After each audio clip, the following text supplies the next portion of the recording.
Bonsoir. Bonsoir. Monsieur. Comment ça va? Alors vous venez de me présenter un film que vous vouliez me montrer, non? Oui. Ça s'appelle comment? Ça s'appelle Snatch de Guy Ritchie. D'accord, ça parle de quoi en gros? Vite fait là comme ça? Vite fait, ça parle d'un diamant et de plusieurs mecs qui veulent le choper. Ça a l'air simple comme bande-annonce. Oui. Où est le caillou? Tu la fermes et tu t'assois, grosse purne. Alors je t'appelle comment? Appelle-moi Suzanne si ça te fait plaisir. Je me fous que ce soit un Mohamed Ali croisé avec un Bruce Lee. Tu te couches au 4e. Merde. Quand on fait partie d'un gang, on est censé savoir se débarrasser d'un cadavre. La meilleure façon, c'est d'en nourrir les cochons. Il suffit de les mettre à la diète quelques jours. Pour un cochon affamé, des morceaux de cadavre, c'est du coq au vin pour un poivreau. Rien à déclarer? Si, n'allez pas en Angleterre.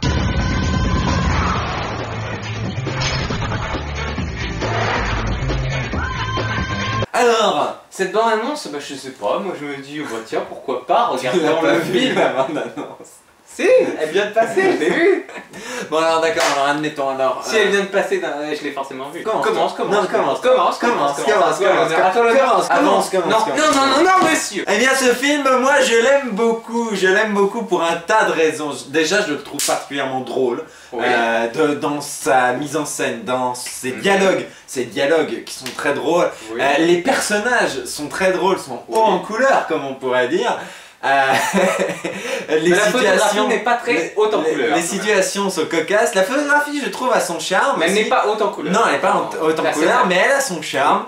La mise en scène, alors les quelques passages que je suppose tu vas reprocher, je ne sais pas s'il y aura des je les reproches. trouve suffisamment espacés pour être agréables, et puis tellement, comment dire, voilà, il y en a 3 dans le film, ils sont bien placés. Moi je les trouve jolis en plus, donc les passages gerbiphages, comme tu dis, gerbifères, gerbiphobes. Ah non, je ne dis rien. Ah, tu ne dis rien. Peut-être alors, que très j'ai bien. aimé, peut-être que je n'ai pas aimé. Oui, non, c'est vrai, rien. ça va. Alors voilà, alors donc du coup, voilà, tout ça, donc ça plus une réal sympa, vraiment, c'est un style Guy Ritchie que j'ai découvert. Ah, je suis parfaitement d'accord, c'est un style que j'aime bien. Que j'aime bien, et donc voilà, un film que je trouve drôle, sympathique, fun, bien rythmé, j'aime. Oui, Et toi? J'aime pas du tout. Non, c'est pas vrai. Alors voilà, moi j'ai détesté La Ligne Rouge quand il me l'a montré, je lui montre Snatch, il le déteste, c'est bien, ça nous fait un némésis enfin. Oui, en plus c'est des opposés, hein, je pense qu'on peut le dire. Oui, voilà, c'est des totales contraires. Pourquoi tu l'aimes pas? Ah, très bien, alors c'est bien de dire ça, mais alors pourquoi tu ne l'aimes pas? Oh. Sérieusement, non, mais j'ai vu, là tu m'as montré juste avant de faire cette vidéo que sur internet presque tout le monde aimait, et tu m'as montré une critique de Télérama, et pour une fois, c'est rare, j'étais d'accord avec mot pour mot les moindres mots de cette critique de Télérama. Pourquoi c'est pas bien? Pourquoi? Explique-nous. C'est même dégueulasse quoi. Non, explique-nous, c'est bien de dire oh c'est nul, c'est de la Mais merde, oui, mais je suis là pour expliquer. Alors, on t'écoute, on attend. Déjà, je trouve ça moche. Oh. Ah, ben. Voilà, ça m'a fait cette impression. J'avais l'écran face à moi, je sentais le. Je reviendrai sur la mise en scène particulière de Guy Ritchie un peu plus tard. Le scénario, je sais pas, je trouve un peu particulier puisque ça s'attarde sur plusieurs scénettes un peu éparses. Il y a le narrateur qui est interprété par Jason Statham, donc voilà. Des fois on entend narrer le truc, mais ça reste une intrigue. Ça reste une intrigue parallèle, c'est pas l'intrigue principale, mais pourtant ils l'ont choisi comme narrateur. Si tu veux, ce film, enfin c'est mon avis, ça n'engage que moi, mais ce film il est construit comme un vaudeville. C'est-à-dire avec plusieurs situations qui au final finissent par se retrouver sans mêler. Il se trouve que les personnages qui au départ n'ont rien en commun se croisent, leur destin s'en mêle, etc. Et ça finit sur un gros gloubi-boulga. Ça, c'est le théâtre de Feydeau, c'est le vaudeville, quoi. Et là, je trouve ce vaudeville, c'était déjà le cas dans Arnaque, crime et botanique, cette structure vaudeville qui est retransposée dans le milieu mafieux et qui fait que ça apporte une touch que tu n'apprécies pas. Donc. Touch. Mais alors, oui, exactement. Je veux dire exactement. Mais donc, je n'aime pas Guy Ritchie en général, il faut le dire. Sherlock Holmes, j'avais trouvé ça en fait moyen parce qu'il y avait des trucs bien, surtout le début que j'aimais beaucoup, mais il s'était calmé parce que je sais pas, sa manière de filmer me donne envie de gerber. C'est horrible, j'ai l'impression que c'est le mec il fait son premier film à chaque fois. Je sais pas, il fait des trucs dans tous les sens comme ça. Et non, mais Non. c'est l'impression que c'est juste le mec qui veut faire des pattes et que ça va pas plus loin. Il y a ça dans 3 petites séquences. Non, l'effet machin. Sinon, Non, dans non, la non, majorité du film, non, il y a Non, pas ça. non, c'est pas dans 3 séquences, je parle de la mise en scène en général. Même Non, les cadrages, attends, c'est presque toujours de la contre-plongée, les cadrages un peu bizarroïdes dans les salles qui donnent l'impression d'avoir un truc tout resserré, même dans Sherlock Holmes il y avait ça. Et non, mais même ces effets, la scène split screen du poum poum poum poum poum. Non, là, non, j'aime pas, j'aime pas. Pourquoi? Non, mais j'ai l'impression que c'est un mec qui nous fait des pattes, qui a des idées de montage et de mise en scène qu'il trouve cool et qui va faire. Voilà, donc il a un style particulier à lui. Oui. Je ne le renie pas, c'est un cinéaste puisqu'il a un style. Oui. Donc ce n'est pas un simple artisan. C'est Ces un gens mec. sont tout à fait respectables. Qu'est-ce que t'as contre les Non, mais boulangers, c'est pas- les maçons? C'est pas ce que je dis, monsieur. Alors, C'est- explique. c'est- C'est quoi la différence entre artisan et cinéaste? Non, ce que je veux dire, c'est pas juste le mec qui va exécuter une commande. On voit qu'il a un style propre qui l'amène au film. Mais tu C'est n'aimes juste pas que je ce- déteste ce style et que ce style pour moi c'est de l'esbrouffe total. C'est le mec qui se ramène avec son truc qu'il trouve vraiment fun pour lui et qu'il nous balance à la gueule mais que ça n'a aucun sens dans le Mais fond. c'est fun. Tu dis, il le trouve fun, alors il nous demande. Mais oui, mais ça n'a aucun c'est sens. quelque chose de, Il fait de des fun, mouvements de caméra. jouissif. Il fait des mouvements de caméra peut-être jouissifs parce qu'on n'a pas l'habitude de voir ça partout, ça donne du dynamisme, tout ça, mais il n'y a C'est aucun bien. sens à ces mouvements de caméra. Mais Il y ça a ne un sens, veut ça- rien dire tous ces trucs dans tous les sens. Mais ça ne veut rien dire, ça ne veut rien dire. La structure du film en elle-même, je veux dire, propose cette mise en scène. Je veux dire, elle Oui, est complètement adaptée.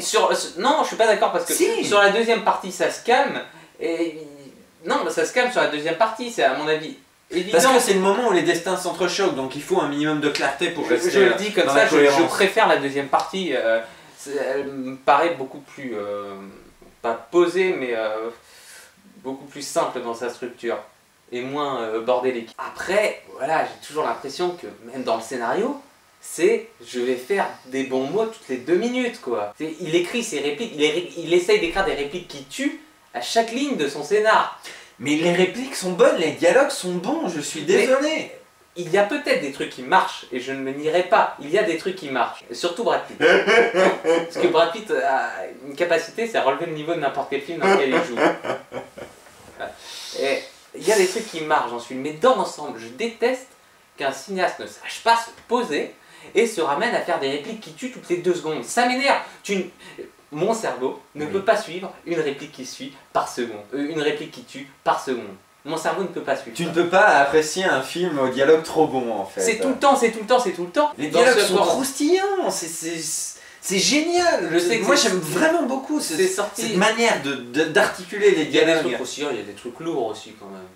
À quoi tu penses? Les scènes avec les blagues sont un peu lourdes des fois. Ça dépend. Moi j'aime beaucoup le dialogue sur le gland et les. Ah, les le petites gland, non, couilles ça ramollées. fait pas rire. Ah, ça te fait pas rire. Ça, c'est typiquement Le le truc que t'aimes monologue du je vais faire un monologue cool. Et en Il est soi, bien, ce monologue. et j'ai l'impression que Guy Ritchie essaye de faire son Tarantino.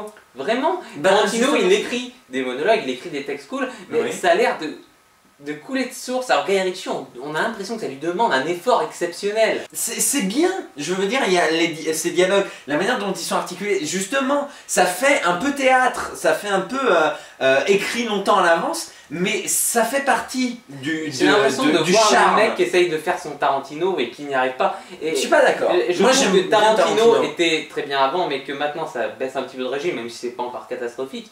Et j'ai peur qu'un jour ça devienne comme ce film, c'est-à-dire un truc totalement forcé qui a, C'est pas qui a forcé. été une recherche là, précise de ah là il faut que ce soit drôle, là il faut que ce Mais soit drôle, il là il faut que ce soit drôle.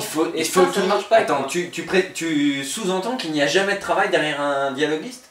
Mais si, mais ça me paraît totalement forcé. Alors que la réussite Mais d'un justement. scénario, c'est quand on arrive, même si ça a été très travaillé, à faire en sorte que ça aille de soi, qu'on ait l'impression que c'est Oui, mais naturel. ça- Et je n'ai à aucun moment de ce film l'impression que ce soit naturel. Mais justement, ça donne un côté théâtral, ces dialogues, comme tu dis, un peu forcés, qui sonnent un peu artificiels, qui sonnent un peu écrits à Ouais, l'avance. mais voilà, mais c'est ça trop pour donne, moi, c'est trop. c'est trop, mais ça donne un côté vraiment vivant, je trouve, théâtral. Après, dans un peu Même l'ambiance si du film, artificiel. on sent qu'il y a un côté Scorsese, surtout Casino, je pense à Casino. J'ai pas vu. On sent, ça arrive avant Ocean's Eleven, mais j'ai pensé à Ocean's Eleven parce que pour moi il y a un petit ton un petit peu humoristique comme ça sur un truc de gangster. Pour ceux qui ne connaissent pas, je dirais que c'est une sorte de cocktail de Ocean's Eleven et de Scorsese et donc de Tarantino. Mais par contre, il y a des matchs de boxe. Et alors je les trouve dégueulasses, il y a des ralentis partout. Et le pire, c'est que j'ai l'impression, comme le film citait Scorsese sur sa presque totalité, j'ai l'impression que Guy Ritchie a vu Raging Bull, mais qu'il n'a rien compris à Raging Bull. C'est incroyable. J'ai l'impression qu'il a vu le film mais qu'il a rien capté. Il y a des moments où on se dit, ah bah tiens, ouais, il a peut-être compris ceci de Raging Bull, cela dans le match, mais dans l'ensemble, il s'en éloigne, mais totalement. On a l'impression qu'il a aimé Raging Bull, mais qu'il veut pas le refaire et qu'il se plante complètement à côté. Les ralentis dans le. Non, est-ce que tu sous-entends qu'il a aimé Raging Bull, mais qu'il s'est non, je sous-entends inspiré. Je sous-entends que dans l'ensemble, il adore Scorsese et que ça me paraît évident, ça se voit. Même quand il singe Scorsese, que ce soit Scorsese ou Tarantino, à chaque fois, ça me paraît inférieur. Je comprends je suis pas loin de penser que Ritchie n'a aucun. Il y a de l'inspiration et il s'en sert pour servir son style propre. Tu disais qu'il avait un style propre, c'est vrai.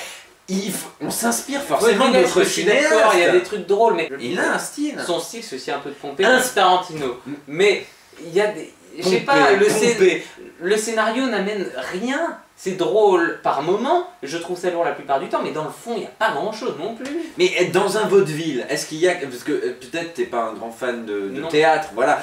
Mais je connais, voilà, bon bah tu connais, voilà, l'intérêt du vaudeville, c'est surtout d'amener des gags, de faire quelque chose de fun, de rythmé, qui n'apporte pas de thématique. Si ce n'est que, oh là là, qu'est-ce que c'est drôle de se tromper entre couples. Et ben voilà, là je ne trouve pas ça réussi. Ah bon, voilà. Bon, bah. En plus, moi, pour avoir vu 2-3 Fédo en vrai, dont un avec Angie Roy, je peux te dire que ça se rapproche vraiment d'un théâtre vaudeville. J'ai déjà vu du vaudeville. Oui, t'as vaudeville. déjà vu du vaudeville. Mais pour autant, là, je trouve que c'est pas du bon. Voilà, je trouve ça moche. Et niveau musique, il y a des moments où je trouve ça lourd, il y a des moments où c'est pas mal, je dois l'avouer. Il y a des choix plutôt réussis par moments. Moi, je suis pas un grand fan de la musique. J'ai lu sur internet des gens qui disaient oh, la BO est géniale. Non, la BO est très sympa, mais enfin sympa plutôt, mais c'est pas non plus la meilleure BO de l'année. Après, vous avez quand même un putain de casting. Les personnages, comme je le disais, sont autant couleurs, je pense. Non, mais vous avez un putain de casting parce que c'est des têtes connues, mais ils sont pas tous au sommet de leur forme. Hein. Brad Pitt est bien. Brad Pitt est bien et éclipse la tête d'affiche chez Jason Statham. Jason Statham est bien aussi. Non, il est fade. Oh, sois gentil, c'est un de ses premiers rôles d'une part. Bah, il est fade. D'autre part, franchement, c'est pas parce que Brad Pitt, faut pas comparer avec Hypertension 2. Avoue que Brad Pitt, dès qu'il est en face, il éclipse totalement Jason Statham. Oui, mais enfin bon, Jason Statham existe en dehors de Brad Pitt. Là, tu as l'air de le. Mais justement, pas trop dans ce film. Enfin voilà, le gars qui joue tête de brique, l'éleveur de cochon, je le trouve très bien. Le gars qui joue Tony. Pourquoi un éleveur de cochon? Pourquoi tête de brique? Les gens ne comprennent pas. Alors, ben, vous regarderez, il y a des personnages qui sont fort sympathiques, voilà. Voilà, le duo de Black et. Mais voilà, les personnages. C'est un truc qui me dérange, tu diras toujours que c'est. Que tu ne comprendras pas ma réaction par rapport à ce film, mais c'est des personnages qui me dérangent parce qu'ils sont à la limite juste drôles, ils sont là pour balancer des répliques drôles, plus ou moins réussies, mais ils ont rien au fond et ça me dérange toujours. Mais tu n'analyses pas, il n'y a pas de personnage à analyser dans la mesure où c'est un film qui n'a pas cette portée-là. Non mais finalement, tu sais, les personnages ils sont tous là pour balancer des répliques cool, on est d'accord. Mais ce que je veux dire, c'est qu'ils sont tous là pour ça. Donc c'est un peu tous le même personnage en fait. Non, je suis pas d'accord. Les personnages parfois sont tellement opposés. Et puis ce qui est drôle aussi, c'est les caractères caricaturaux des personnages. Je pense à Boris, qui est donc un russe, qui est la caricature du russe, l'image qu'on se fait du russe. Et voilà, et ça, comment dire, ça renforce. Ça sert le texte qui a été écrit de cette façon-là, quoi. S'il y a une scène que je devais retenir du film, ça me paraît évident, c'est peut-être le cas pour d'autres personnes, c'est la scène en bagnole où il y a plusieurs accidents successifs et qu'on comprend il y a une sorte de il y a une sorte de mise en situation de poupée russe où tout s'imbrique dedans. Et c'était une bonne idée, mais je trouve ça c'est maladroit. Je trouve ça maladroit. Tu aurais passé cette scène à David Fincher, il aurait fait un truc super. Mais c'est une bonne idée, Bon, c'est une bonne idée. Mais ça. On arrivera à lui arracher ce compliment-là. C'est une bonne idée. Voilà, il y a des trucs bien, un peu éparses, mais ça se passe surtout dans la deuxième moitié du film, à mon avis. Il y a des trucs un peu lourds, vulgaires. Mais... Voilà, pour moi, c'est 3 sur 10. 3 sur 10. Ben, moi, c'est 8,5.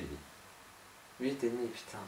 J'hésite Mais est-ce qu'il faut entre dire- le 8 et le 9, mais à mon avis, ce serait plutôt 9 que 8,5. Bah alors dis 9. Alors 9. Nous avons vu un film juste avant qui s'appelait Phénoména de Dario Argento. Pourquoi tu leur dis? Mais je pense qu'il faut le dire parce que quand je vois des films comme Snatch, je comprends à quel point Dario Argento a fait du bien au cinéma. C'est quand même autre chose quoi. Voilà, il va me frapper en direct, vous allez voir. Les films de Dario Argento se ressemblent tous. Les films de Guy Ritchie ils se ressemblent pas tous, Je sais pas, j'ai pas vu tous les films de Guy Ritchie, mais tu m'as montré pas mal de Dario Argento et je te dis, ils se ressemblent Est-ce tous. que c'est un défaut? Oui. Non, c'est un style. Non, C'est un style. ouais, C'est un style. c'est un style. Mes couilles, ça. Voilà, tout ça pour dire que Snatch ce n'est pas bien. Snatch est génial, voyez-le.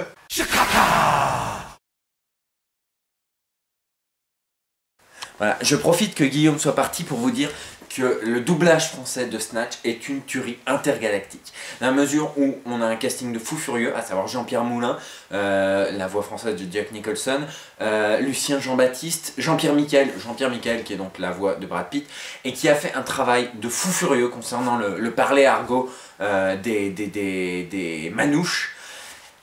Franchement, en VO, Brad Pitt est bon, mais il arrive à sublimer la prestation de Brad Pitt en VO. Donc vraiment, super interprétation de Jean-Pierre Michael. Tous les personnages sont haut en couleur, les dialogues sont super bien traduits, super bien transcrits. Le monologue dont on parlait est super bien. Ce doublage français est un des meilleurs que j'ai jamais vu. Bon, je m'arrête là, sinon Guillaume va s'en rendre compte. Salut!